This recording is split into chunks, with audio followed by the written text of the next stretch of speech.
Le temblaba la mano derecha. Era la segunda vez esa semana. Marta la miró fijamente, como si no fuera suya, como si alguien hubiera instalado un cortocircuito en algún lugar entre su cerebro y sus dedos sin avisarle. Eran las 11 de la mañana de un martes de febrero. Tenía 44 años, un proyecto de diseño sin terminar en la pantalla, y una taza de café que se había quedado fría porque llevaba 20 minutos sin poder concentrarse en nada. Respiró. Cerró la mano. La abrió de nuevo.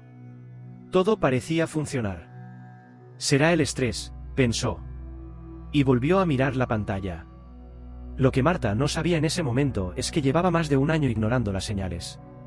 Que su cuerpo llevaba 12 meses hablando en un idioma que ella no había querido aprender. Y que lo que vino después de ese temblor iba a cambiar cada pequeño detalle de la vida que creía conocer. Esta es la historia de Marta. Diseñadora gráfica freelance, 44 años, casada con Daniel desde hace 15. Viven en un piso en las afueras de Madrid. Tienen una perra llamada Nora y una rutina tan organizada que casi parece un escudo. Marta es de las personas que planifican las vacaciones con 4 meses de antelación, que tienen lista la compra antes de salir de casa, que rara vez se quejan porque, total, todo el mundo tiene sus cosas. No era una persona que dramatizara. Tampoco era alguien que fuera al médico por cualquier cosa. Y quizás eso, precisamente eso, fue lo que tardó tanto en salvarla. Esta historia no está aquí para asustarte. Está aquí porque el cuerpo, cuando algo va mal, empieza a hablar mucho antes de que el diagnóstico llegue. Y la diferencia entre escucharlo a tiempo y no escucharlo puede medirse en años de calidad de vida. A veces en algo más que eso. El primer síntoma llegó en la primavera anterior, 16 meses antes del temblor en la mano. Marta estaba sentada frente al ordenador, editando un logotipo para un cliente nuevo, cuando de repente tuvo la sensación de que el dedo índice de la mano izquierda no era suyo. No es que doliera. Era algo diferente. Como si alguien lo hubiera envuelto en algodón. Un hormigueo raro, intermitente, que desaparecía cuando movía la mano y volvía cuando se quedaba quieta. Duró 3 días. Luego desapareció. Lo llamó tensión muscular. Llevaba semanas trabajando muchas horas seguidas. Tenía varios proyectos en paralelo. Había dormido poco. Tenía sentido, o al menos tenía la apariencia de tenerlo, y eso era suficiente para Marta. 4 meses después, en agosto, empezó a cansarse de una forma que no reconocía. No era el cansancio de haber dormido poco. Era algo más pesado, más opaco. Se levantaba de la cama y ya tenía la sensación de llevar horas despierta. El café de la mañana dejó de funcionar. Las tardes se convertían en un territorio en el que apenas podía pensar con claridad. Daniel lo notaba. ¿Estás bien? Pareces apagada. Sí. Solo estoy cargada de trabajo, decía ella. Y en parte era verdad. Pero en parte no lo era. Porque ese cansancio no cedía en los fines de semana, ni en las 2 semanas de vacaciones que se tomaron en septiembre, ni cuando redujo la carga de proyectos en octubre. El cansancio estaba ahí. Constante. Como una sombra que no dependía de la luz. En noviembre, algo más. Marta bajaba las escaleras del metro una tarde cuando de repente tuvo que agarrarse a la barandilla. No porque se hubiera tropezado, sino porque durante un instante, solo un instante, sus piernas no respondieron del todo. Como si hubiera un pequeño retraso entre la intención y el movimiento. 2 segundos, quizás 3.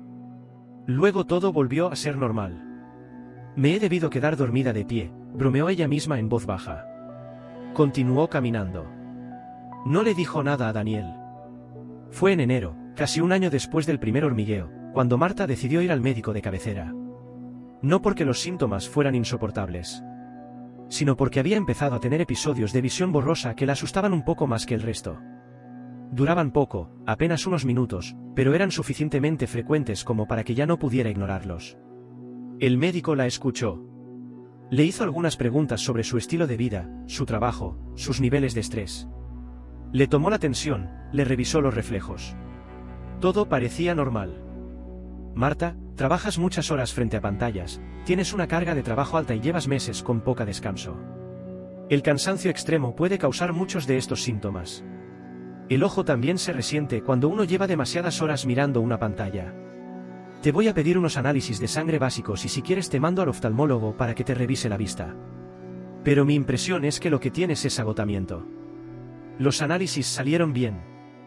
El oftalmólogo le recetó unas gafas de lectura que en realidad no necesitaba con urgencia. Y Marta salió de esa consulta con la confirmación que, en el fondo, buscaba, no era nada grave. Era solo estrés. Daniel se alivió. Ya decía yo que eras demasiado perfeccionista. Tienes que aprender a desconectar. Marta asintió. Intentó desconectar. Empezó a hacer yoga los martes por la tarde. Durmió más horas. Redujo el café. Hizo todo lo que se supone que hay que hacer cuando el problema es el estrés. Los síntomas no desaparecieron. Lo que Marta no sabía, y lo que ninguno de los médicos que la vieron en esos primeros meses llegó a sospechar, es que lo que estaba ocurriendo dentro de su cuerpo no tenía nada que ver con el estrés. Y que cada semana que pasaba sin diagnóstico era una semana en la que algo muy concreto, muy medible, seguía avanzando. Quédate, porque la parte que cambia todo llega ahora. En abril, Marta tuvo su primer episodio de pérdida de visión real. No borrosidad. Visión. Estaba preparando el desayuno cuando de repente el ojo derecho simplemente dejó de ver con claridad. El campo visual se llenó de una especie de niebla gris, como si alguien hubiera puesto un filtro encima. No era dolor. Era ausencia. Duró 40 minutos. Luego desapareció casi por completo. Quedó una ligera molestia, como si el ojo hubiera trabajado demasiado.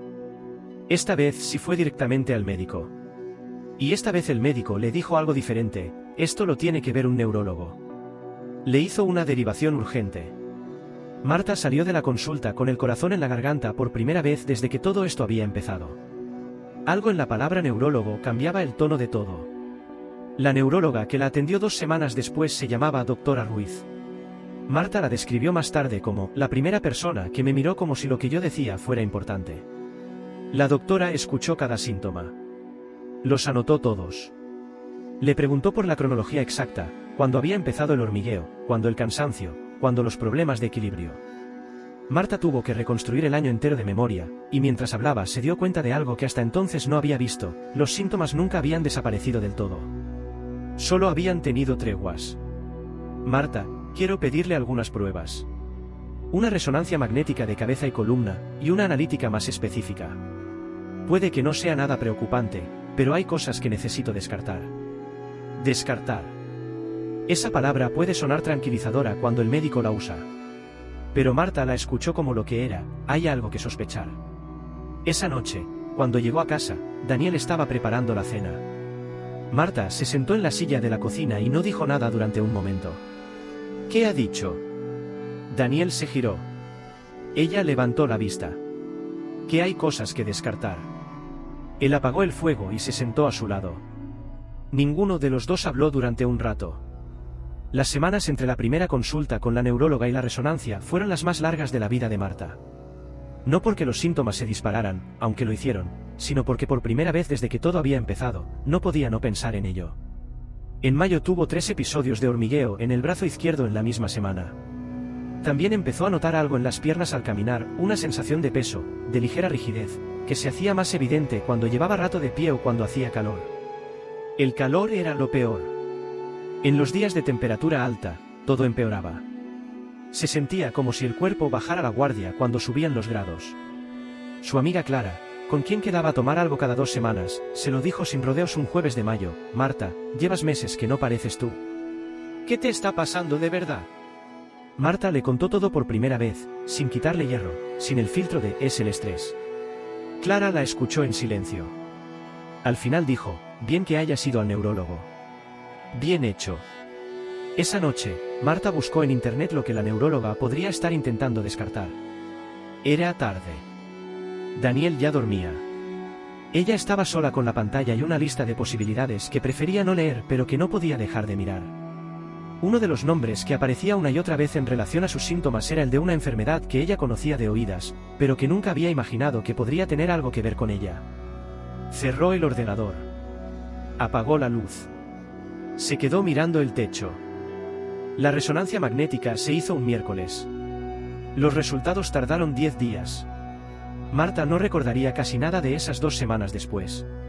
Solo recuerda que trabajó más de lo que debería, que salió a caminar con Nora más veces de lo habitual, y que cada vez que el teléfono sonaba con un número desconocido sentía el estómago cerrarse. La llamada llegó un viernes a las 5 de la tarde. La doctora Ruiz le pidió que viniera a la consulta con su marido si podía. Marta colgó y se quedó mirando el teléfono durante varios segundos. Luego marcó el número de Daniel. ¿Puedes venir a la consulta conmigo el lunes? Hubo un silencio breve al otro lado. Claro. Claro que sí. El lunes, en la consulta, la doctora Ruiz puso las imágenes de la resonancia en la pantalla. Marta no entendía lo que estaba mirando, pero la doctora sí sabía explicárselo. Había lesiones en la sustancia blanca del cerebro y en la médula. Múltiples focos. Un patrón que, junto con la historia de síntomas que Marta había narrado, llevaba a un diagnóstico claro. Esclerosis múltiple. Marta escuchó esas dos palabras y sintió que el suelo cambiaba de textura debajo de sus pies, aunque no se había movido. Daniel le cogió la mano. Ella no lo miró en ese momento. Siguió mirando a la doctora, porque necesitaba entender, necesitaba que alguien le dijera qué significaba eso para su vida de ahora en adelante. La doctora Ruiz habló durante mucho tiempo. Explicó que es la esclerosis múltiple, una enfermedad del sistema nervioso central en la que el sistema inmune ataca de forma equivocada la mielina, la capa protectora que recubre los nervios. Explicó que hay distintas formas de evolución, que el de Marta parecía ser un tipo llamado recurrente remitente, que es el más frecuente, el que tiene mejores opciones de tratamiento, el que permite a muchas personas llevar una vida plena. Explicó que había medicamentos. Que había planes de seguimiento. Que esto no era una sentencia. Marta escuchó todo. Asintió. Hizo preguntas. Tomó notas en el móvil con la mano que no temblaba. Y cuando salieron de la consulta a la calle, se sentó en el primer banco que encontraron y lloró. No por miedo, aunque el miedo estaba ahí, sino por todo el tiempo que había pasado diciéndose que era el estrés. Por todos los meses en que su cuerpo había pedido ayuda y ella había buscado la explicación más cómoda. Por el año entero que había vivido con algo dentro sin saberlo, sin querer saberlo del todo. Lo que vino después no fue sencillo. Sería deshonesto decir lo contrario. Marta tardó semanas en aceptar el diagnóstico no como un hecho médico, que eso lo entendió pronto, sino como algo que formaba parte de su vida. Hubo noches malas. Hubo días en que la rabia era mayor que el miedo y otros en que era al revés. Hubo conversaciones difíciles con Daniel, con su madre, con Clara. Hubo también un momento, un miércoles lluvioso de julio, en que se levantó de la cama, sacó a Nora a pasear, y pensó con claridad por primera vez en mucho tiempo, esto es lo que hay. ¿Ahora qué? Empezó el tratamiento que le había prescrito la doctora Ruiz. Fue al grupo de apoyo que la doctora le recomendó, aunque al principio fue porque se lo habían sugerido y no porque tuviera ganas. Pero en esa sala encontró algo que no esperaba, personas que estaban haciendo exactamente lo que ella estaba aprendiendo a hacer. Redefinir sus límites. Reorganizar su energía. Construir una vida que seguía siendo suya pero con reglas nuevas. Aprendió cosas sobre su propio cuerpo que nunca había necesitado saber antes. Aprendió que el calor le afectaba más que a otros y que eso no era un defecto sino una característica que podía gestionar. Aprendió que el descanso no era rendirse. Que pedir ayuda no era debilidad. Que el cuerpo que había creído conocer durante 44 años era mucho más complejo, y mucho más honesto, de lo que había querido reconocer. Reorganizó su trabajo. Redujo el horario frente a la pantalla. Empezó a trabajar en bloques cortos con descansos reales entre medias. Algunos clientes no lo entendieron. Otros sí. Marta aprendió a distinguir los dos tipos y a valorar mucho más a los segundos. Daniel fue su ancla. No porque dijera siempre las cosas perfectas, porque no las decía, sino porque estaba. Porque cambió la rutina de la casa sin que Marta tuviera que pedirle demasiado. Porque aprendió sobre la enfermedad a su manera, en silencio, y un día le puso encima de la mesa un artículo sobre un tratamiento nuevo que había encontrado leyendo por las noches. Por si sirve de algo, dijo. Y sirvió, aunque no de la forma que él esperaba. Sirvió porque Marta supo que no estaba sola. Clara siguió siendo Clara. Siguieron quedando cada 2 semanas. Solo que ahora Clara no preguntaba, ¿qué tal estás?, de forma general. Preguntaba, ¿cómo ha ido esta semana? Y eso, la especificidad de la pregunta, era exactamente lo que Marta necesitaba. Han pasado 14 meses desde el diagnóstico. Marta tuvo 2 brotes en ese tiempo, ambos manejados con ajustes en el tratamiento. Su vida no es la misma que antes del diagnóstico, pero tampoco es una vida menor. Es diferente. Es más consciente. Es, en algunos aspectos que le cuestan reconocer, más honesta. Hace poco, en una conversación con Clara, Marta dijo algo que las dejó a las dos en silencio un momento. Lo que más me pesa no es la enfermedad. Lo que más me pesa es todo el tiempo que estuve diciéndome que no era nada. Los hormigueos que ignoré. El cansancio al que le puse el nombre equivocado. Las señales que no quise ver porque era más fácil no verlas. El diagnóstico llegó tarde no porque los médicos tardaran, sino porque yo tardé en dejar que alguien mirara de verdad. Hay una pregunta que Marta se sigue haciendo a veces, no con angustia sino con curiosidad honesta: ¿qué habría pasado si hubiera ido antes? ¿Si hubiera insistido más en ese primer año? No lo sabe. La doctora Ruiz tampoco puede saberlo con certeza. Lo que sí saben las dos es que el tiempo importa. Que en enfermedades como esta, detectar pronto no es garantía de nada, pero siempre, siempre, abre más puertas que detectar tarde. Marta no es un caso excepcional. Es uno de los miles de casos en los que el primer diagnóstico es el estrés, la ansiedad, el agotamiento. Uno de los casos en que los síntomas son tan intermitentes, tan ambiguos, tan parecidos a lo que cualquier persona ocupada puede tener, que es fácil, demasiado fácil, mirar hacia otro lado. Y en los que el tiempo que pasa entre el primer síntoma y el diagnóstico correcto se mide en meses o en años. Si hay algo que esta historia puede dejarte, es esto: cuando el cuerpo dice algo que no encaja con la explicación que te has dado, sigue preguntando. No de forma obsesiva. No desde el miedo. Sino desde el respeto a ti misma. Desde la idea de que mereces saber qué está pasando dentro de ti. El cuerpo no miente. A veces solo necesitamos aprender a escucharlo antes de que tenga que hablar más alto. Si esta historia te ha tocado de alguna forma, si te has reconocido en alguno de esos momentos en que Marta eligió la explicación más cómoda, deja tu comentario aquí abajo. Hay muchas personas que están pasando por algo parecido sin saber que no están solas. A veces un comentario es exactamente lo que alguien necesita leer. Suscríbete al canal si aún no lo has hecho y activa la campanita. Aquí hay una historia nueva cada día. Historias de personas reales que decidieron mirar de frente lo que el cuerpo llevaba tiempo intentando decirles. Y si quieres seguir, aquí al lado tienes otro vídeo que no vas a poder dejar de ver.